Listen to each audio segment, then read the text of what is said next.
right, well, with those first steps here in the island of Carriacou, we've just put ourselves officially directly in the path of Hurricane Beryl.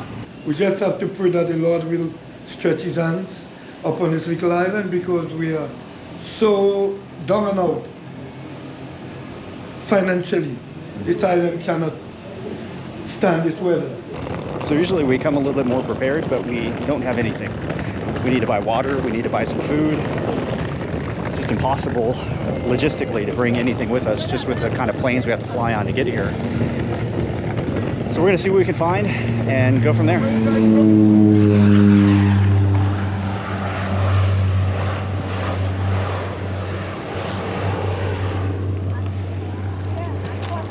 Kind of makes me sad to see a plane fly away, because we know what's coming and don't know the next time we're going to be able to leave. We start worrying from yesterday 12 o'clock, because we thought many times we heard that a hurricane is north of Barbados. Normally it shifts to the north, but this one is not shifting. This one is keeping its latitude. Yeah, and more it goes south, is more it's going to hit the further south of Grenada. Yeah, but Carriacou, the eye is going to pass over Carriacou, and and St. Vincent will experience the worst of it. Ivan and Emily was a category 2, I think, in 2004. We have 2 hurricanes in 9 months. Yeah, I also spent an hurricane in St. Martin, and that was category 3, and there was nothing left in St. Martin.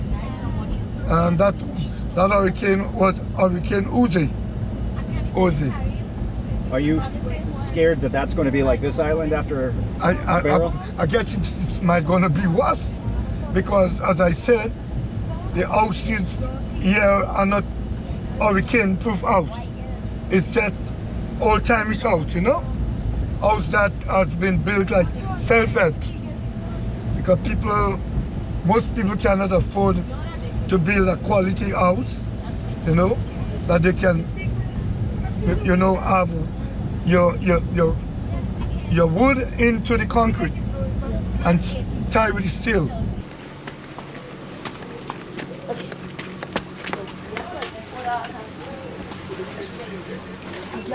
Like that?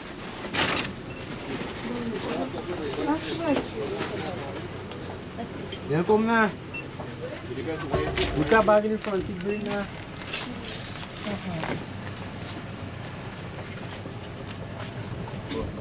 Last minute.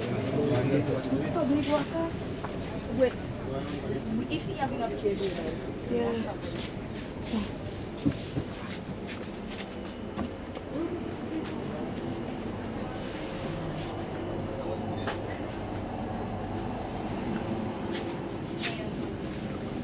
So this is one of the only markets that are open right now.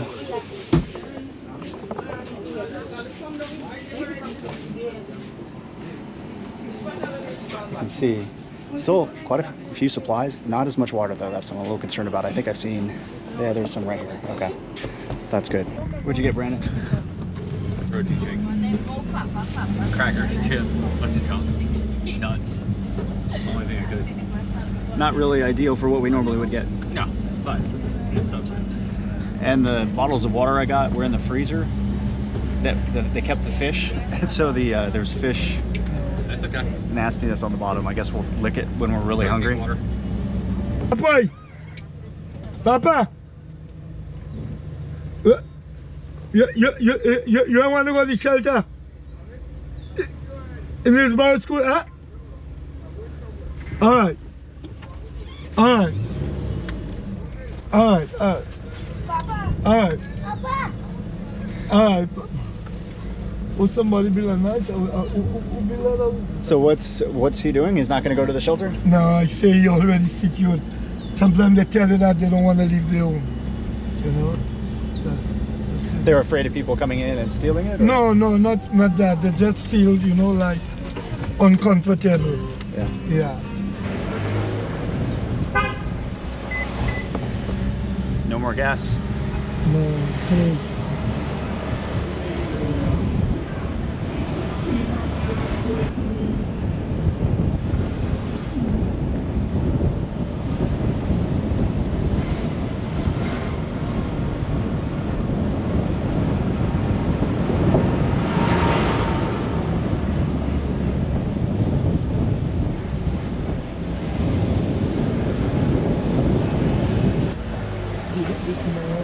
I button down, I do everything already. But I'm not going to stay there for the night. No. I'm looking for a better shelter, you know? It's a long time built home. Yeah. Well, you did it as good as you could. Yeah, I did. Yeah, I tried to. So this is one of the shelters here. This is one I'll be going to. Because it's in my neighborhood.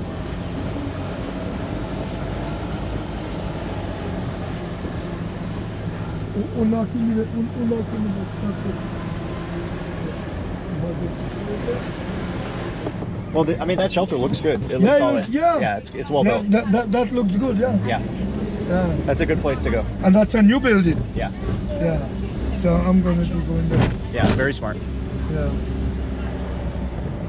So he's brought us to what he says is the best hotel Somebody answer. in town, but we can't get anybody to answer. And we don't know if anybody's here. But it's a good location. It's downtown, which is nice. It looks pretty solid.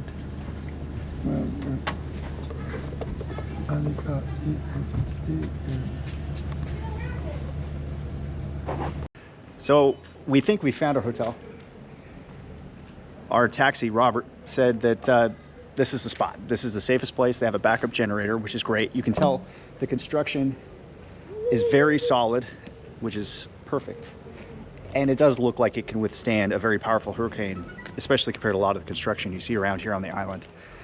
One little hiccup right now, we're waiting for the manager of the hotel to get back. He had to go take care of his livestock, so his goats and cattle, to put them away and get them as safe as possible before the storm. So I've never had that checking into a hotel before, but that's part of what we do. Hopefully that's at least one hazard we won't have to deal with. Just a major hurricane.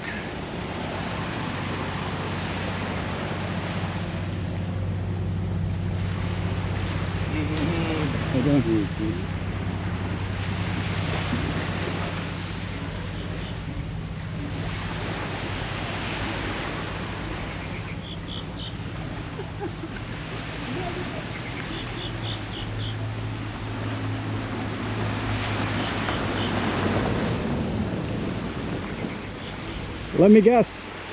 Sandbags? Yep. Well, at least you have unlimited sand. At least we have unlimited sand. Tomorrow you'll have unlimited water. So it's going to be really, really screwed up. How are you feeling about this? Anxious. Really, really anxious. 55 years old, I've never had experience from Trinidad. I've never experienced a hurricane. For the first one to experience a Cat 4, it's scary.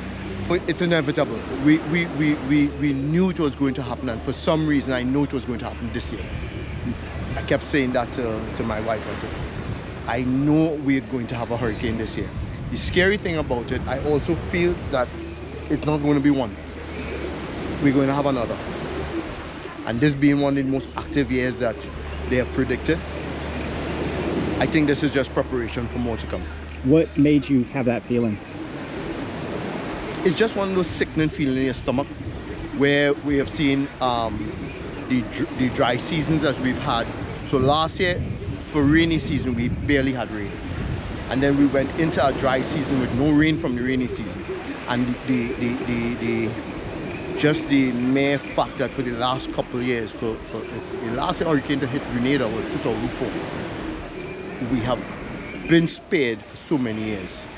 This year, I kept saying, it's going to happen.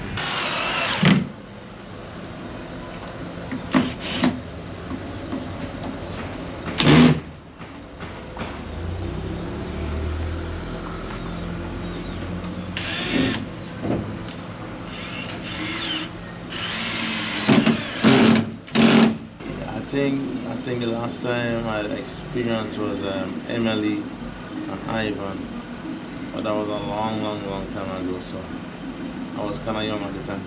So you don't really remember? Yeah, not that I don't remember, but it's just that how it happened, I was inside with my mom to check on her and my brothers and sisters. Mm-hmm. So like me now, trying to like safeguard my stuff and safeguard the building. At them time, my parents was doing that. So them felt the pressure more than them felt the pressure that I'm feeling right now. Because you have a family here too? Yeah, I have a family. Wife, kids? Yeah, everything. So you're feeling that pressure as a man? Yeah. The man knows, so he's like, I'm here, and I still gotta go up there. You know, it's like I'm helping everybody. It's going to be wind, and it's going to be like debris. Yeah. It's going to be these power poles falling down on top of roofs. It's going to be roofs being ripped off. You know, like this building's pretty solidly built. Yeah. But you just need to stay away from windows because flying debris will, you know, crash through. So you just get to the lowest level you can, an area with without windows, and that's all you can really do at that point. Because you don't really want to be on the top floor necessarily, because you got to be worried about that roof, you know, coming off. But again, it's a pretty solid building. This is a pretty solid building, so yeah. And the most dangerous part is storm surge, and this is not a storm surge kind of event. So yeah. So don't be too scared. Okay. But just that's the best advice I can give you. So you staying around here? Yeah, a couple blocks that way. Oh, okay. Yeah. Okay. Well, We're good.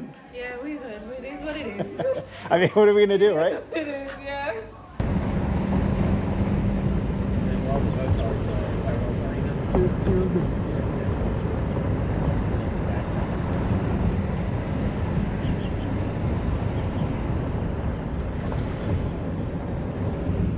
Watch out for the goat.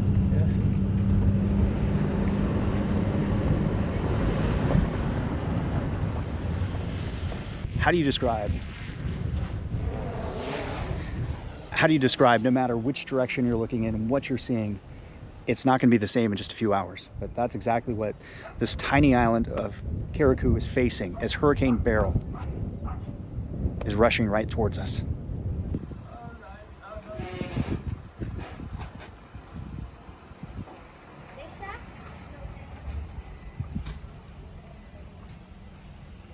So what these guys are doing, they're essentially just using rope, tying it to the foundation of their house, so hopefully the roof doesn't fly off.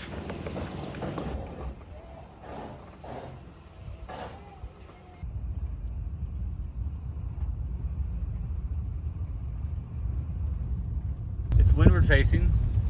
You have really low terrain butting right up against the water. You got some shelter from breaking waves, but when the wind comes in from the northeast, it's gonna be a problem. I'm Jonathan Petramala. My colleague Brandon Clement and I, WX Chasing, are the only two journalists and storm chasers that are in the path of Hurricane Beryl. Unfortunately, it's heading right here for this tiny island of Carriacou. It's a small island just north of Grenada, 13 square miles. And unfortunately, they're going to have the bad luck of likely being right in the eye and the core of the strongest hurricane ever recorded this early in the year, and maybe ever in this part of the Lesser Antilles, the Windward Islands. It's going to be horrific. Everything that I'm showing you in this video is not going to be the same in just a few hours. The sun sets early here in paradise. It's like a dream. It's so beautiful, but we're going to be waking up to a nightmare as Beryl approaches and tears through here and completely changes lives and an island in just a few hours. Thanks for watching. Again, I'm Jonathan Petramala. Please like and subscribe. I'll have a link to Brandon's channel in the description, and we'll see what tomorrow brings.